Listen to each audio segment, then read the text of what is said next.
In today's video, I'll be showing you how you can install Apple TV on your LG Smart TV. Now this is a very quick and simple thing to do, so make sure you watch this video all the way to the end so you don't miss any important steps. Now by default, Apple TV should actually be pre-installed onto your TV. As you can see, I've got it right here, even though I haven't downloaded it. However, if for some reason you haven't got it on your TV and you need to install it, what you'll have to do is go to the left hand side and find this apps button, and we can then go to this search icon in the top right corner.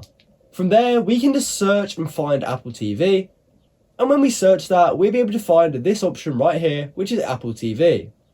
Now if I click on it, it's just going to open it for me because I've already got it installed. However, if you don't yet have it installed, it will take you to a page where you're able to install it. So although this isn't Apple TV, if you haven't installed it, the page will look something like this, and you can simply click this install button to install it to your smart TV. So that's how you can install Apple TV to your LG Smart TV. I hope you found this video helpful, and thanks for watching.